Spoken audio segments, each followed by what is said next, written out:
नहीं चाहिए ननद वाला ससुराल। कहते हैं हर घर में सबकी बराबर बात मानी जाए तो घर अच्छे से चलता है, लेकिन क्या हो जब एक घर में सिर्फ ननद अपनी चलाए। चलिए देखते हैं। ऐसे ही नंदिनी आज घर में चाप की सब्जी बना रही थी, तभी वहाँ रीमा आती है और उसको चाप बनाता देख लेती है। भाभी ये क्या, आप चिकन बना रही है? अगर मम्मी को पता चल गया ना कि आप इस घर में चिकन बना रही है तो आपकी खैर नहीं है। ननद जी, लगता है आपकी आंखों में मोतियाबिंद हो गया है, तभी तो आपको चिकन और सोयाबीन चाप में फ़र्क नहीं दिखाई दे रहा। भाभी ये कोई सोयाबीन चाप नहीं है बल्कि चिकन ही है। यहीं रुकिए, मैं अभी माँ को बात करके आती हूँ। इतना बोलकर रीमा वहाँ से चली जाती है और अपनी माँ सुमित्रा के पास जाकर उसके कान भरने लगती है। माँ, आपको पता भी है आपकी पीठ के पीछे इस घर में क्या बन रहा है? नहीं तो बेटा, बताओ क्या बन रहा है। मुझे तो बहू ने बताया था वो आज कुछ अलग सब्जी बना रही है। कोई अलग सब्जी नहीं बना रही वो, बल्कि हमारे धर्म को भ्रष्ट कर रही है। आज तक इस घर में चिकन नहीं बना, लेकिन वो महारानी इस घर में चिकन बना रही है। चिकन? ये क्या बकवास कर रही हो रीमा तुम? इस घर में चिकन? नहीं नहीं, वो इस घर में चिकन बना ही नहीं सकती, क्योंकि उसे भी पता है कि इस घर में चिकन कोई नहीं खाता।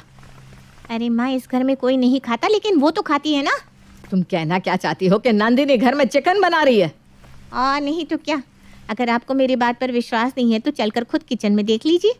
कानों सुनी ना सही, लेकिन आंखों देखी तो विश्वास हो ही जाएगा ना आपको।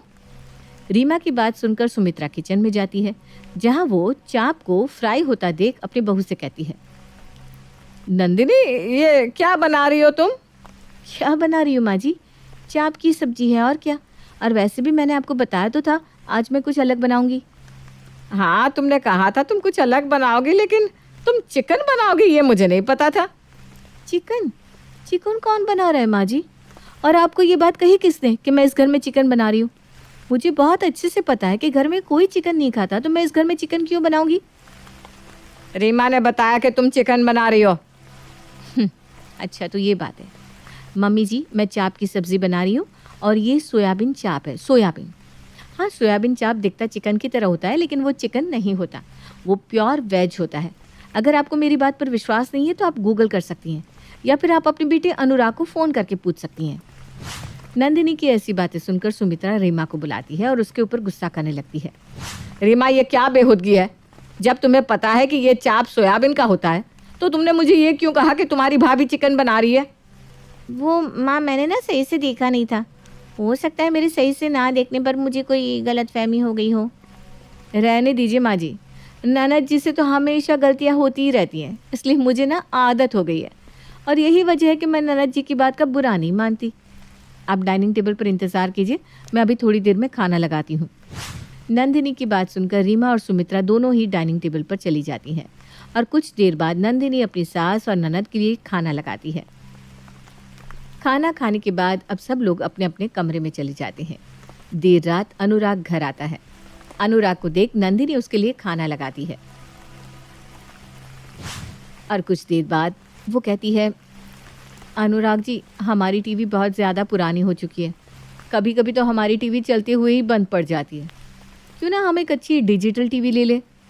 नंदिनी, तुम बोल तो बिल्कुल सही रही हो, लेकिन अभी मुझे समझ में नहीं आ रहा मैं टीवी खरीदूं या रीमा की शादी की सोचूं, क्योंकि तुम जानती हो ना उसकी शादी में भी हमें उसे दहेज देना होगा। आपकी बात बिल्कुल ठीक है अनुराग, लेकिन हम कब तक अपने घर का पुराना टीवी बार बार ठीक करवा कर देखेंगे? एक तो हमारे घर में वो छोटा सा टीवी, ऊपर से माँ जी को चश्मा भी लगा हुआ है। हाँ, तुम्हारी बात है सही, लेकिन तुम ये भी तो सोचो ना कि रीमा भी शादी लायक हो गई है, हमें उसकी शादी करनी होगी। वैसे भी मैंने रीमा के लिए एक रिश्ता देखा है, माँ से कल ही इस बारे में बात करूँगा। नंदिनी और अनुराग आपस में बात कर रहे थे और उनकी आपस की ये बातें दूर खड़ी रीमा सुन रही थी। अच्छा, तो मुझे इस घर से निकालने की बात की जा रही है। कोई बात नहीं, भैया माँ से शादी के बारे में बात करें उससे पहले मैं ही माँ के कान भर दूंगी। इतना बोलकर रीमा अपनी माँ सुमित्रा के पास चली जाती है और एक बार फिर अपनी माँ के कान भरने लगती है। माँ, आपको पता भी है आपकी बहू आपके बेटे के कान भर रही है। क्या बकवास करती रहती है रीमा तू, मुझे तो अब तेरी बात पर विश्वास ही नहीं होता। और भला बहू अनुराग के कान क्यों भरेगी? अनुराग मेरा इकलौता बेटा है और वो इस घर की इकलौती बहू, तो उसे उसके कान भरने की ज़रूरत ही नहीं है। अभी भैया इकलौते नहीं हुए हैं माँ, अभी मैं हूँ इस घर में, इसलिए मुझ पर भी ध्यान जाता है भैया का। और अगर आपको मेरी बात पर विश्वास नहीं हो रहा ना, तो आप खुद ही भैया से पूछ लेना कि भाभी इस घर में टीवी की बात कर रही थी या नहीं। भाभी इस पुराने टीवी को बेचकर नया टीवी लाना चाहती है, वो भी डिजिटल।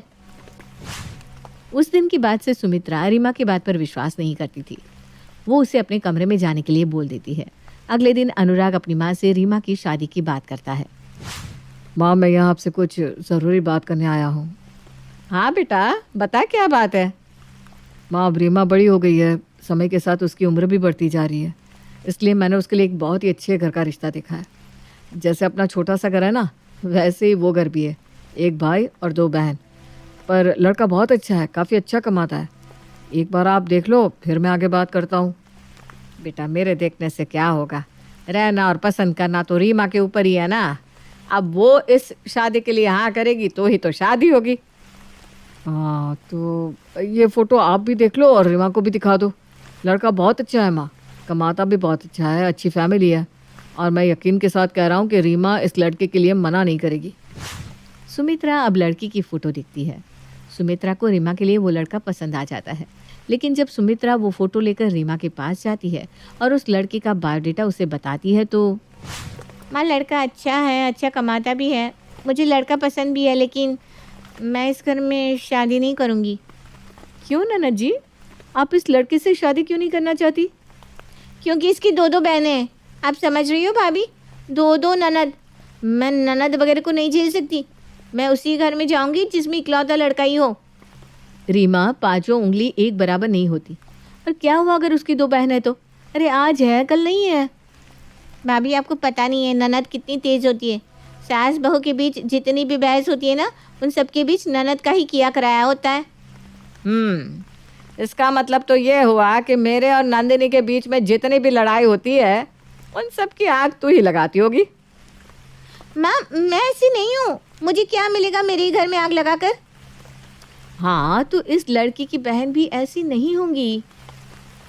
देखो, संडे को लड़के वाले आ रहे हैं, इसलिए तुम रेडी रहना। और ये बात मैं खुद से नहीं बोल रही, बल्कि तुम्हारे भैया बोल कर गए।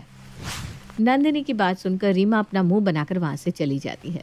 शाम को नंदिनी अनुराग से कहती है, अनुराग जी, मैं क्या कह रही थी कि अब तो नंदिनी का रिश्ता भी पक्का हो जाएगा। अब उसकी शादी के लिए हम सामान लेंगे, तो क्यों ना हम अपने घर के लिए भी टीवी ले लें। अब कल को मेहमान आएंगे तो उनके सामने ये छोटा सा टीवी अच्छा थोड़ी ना लगेगा। नंदिनी की बात सुनकर अनुराग उसकी बात से सहमत होता है और अगले ही दिन वो एक बड़ा और महंगा टीवी लेकर आ जाता है अपने घर में। इतना बड़ा और महंगा टीवी देखकर रीमा एक बार फिर अपनी माँ के कान में बुदबुदाने लगती है। देखा माँ, क्या कहा था मैंने आपसे? कहा था ना, भाभी भैया को टीवी लेने के लिए फोर्स कर रही हैं। और देखो कितना बड़ा और कितना महंगा टीवी लेकर आ गए भैया। भाभी तो ज़रा भी नहीं सोचती कि भैया के ऊपर कितना प्रेशर है। अरे कल को मेरी शादी होगी तो उसमें भी तो खर्चा जाएगा ना। लेकिन नहीं, इन्हें तो अपनी ख्वाहिशें पूरी करनी है। अगर भैया टीवी नहीं लाते तो क्या बिगड़ जाता? रीमा की बात सुनकर सुमित्रा को गुस्सा आता है और वो गुस्से में अनुराग से कहती है, अनुराग, तूने इतना महंगा टीवी क्यों लिया और किसे दिखाने के लिए तू इतना महंगा टीवी लेकर आ गया? माँ जी, आप अनुराग जी पर इतना गुस्सा क्यों कर रही है? और वैसे भी ये टीवी मैंने मंगवाया है अनुराग जी से, क्योंकि अपना टीवी खराब हो रहा है, अपना टीवी छोटा भी है। इस संडे जब लड़के वाले हमारी रीमा को देखने आएंगे तो अजीब नहीं लगेगा इस छोटे टीवी के सामने बैठने में उन्हें? बहू, हमारी जितनी चादर होती है ना, हमें उतने ही पैर फैलाने चाहिए। और तू ये कैसे भूल गई कि कल को रीमा की शादी होगी, उसमें हमें दहेज भी देना होगा। अगर तू इसी तरह मेरे बेटे पर हर चीज़ के लिए प्रेशर बनाती रहेगी तो हम रीमा की शादी कैसे करेंगे? अपनी सास की ऐसी बातें सुनकर नंदिनी के दिल को बहुत ठेस पहुंचती है और वो ना चाहते हुए भी अब बोल पड़ती है, माँ जी माफ़ करना, पर आज पहली बार मैं आपको जवाब दे रही हूँ। ये जो टीवी आप देख रही है ना, हाँ, मैंने अनुराग जी को कहकर मंगवाया है, उनके पैसे से मंगवाया है। लेकिन आप बार बार जो ये बात कर रही है ना कि रीमा की शादी, तो मैं आपको बता दूं कि रीमा की शादी के लिए मैं अपनी एफडी तोड़वा रही हूँ। और ये टीवी मैंने अपने शौक के लिए नहीं, बल्कि इस घर की शोभा बढ़ाने के लिए मंगवाया है। अरे हमारे पास इतना बड़ा घर है लेकिन एक टीवी नहीं है। अगर मैंने एक टीवी मंगवा लिया तो कौन सा गुनाह कर दिया? नंदिनी के मुंह से ये सब जानकर रीमा और सुमित्रा को अपने कहे हुए शब्दों पर शर्मिंदगी महसूस होती है, जिसके बाद सुमित्रा अपनी बहू से माफ़ी मांगती है और रीमा भी अपनी हरकतों के लिए अपनी भाभी से माफ़ी मांगती है और चुपचाप इस शादी के लिए हाँ कर देती है। समय गुजरता है और गुजरते समय के साथ रीमा की शादी हो जाती है जहाँ उसकी एक नहीं दो दो ननद थी।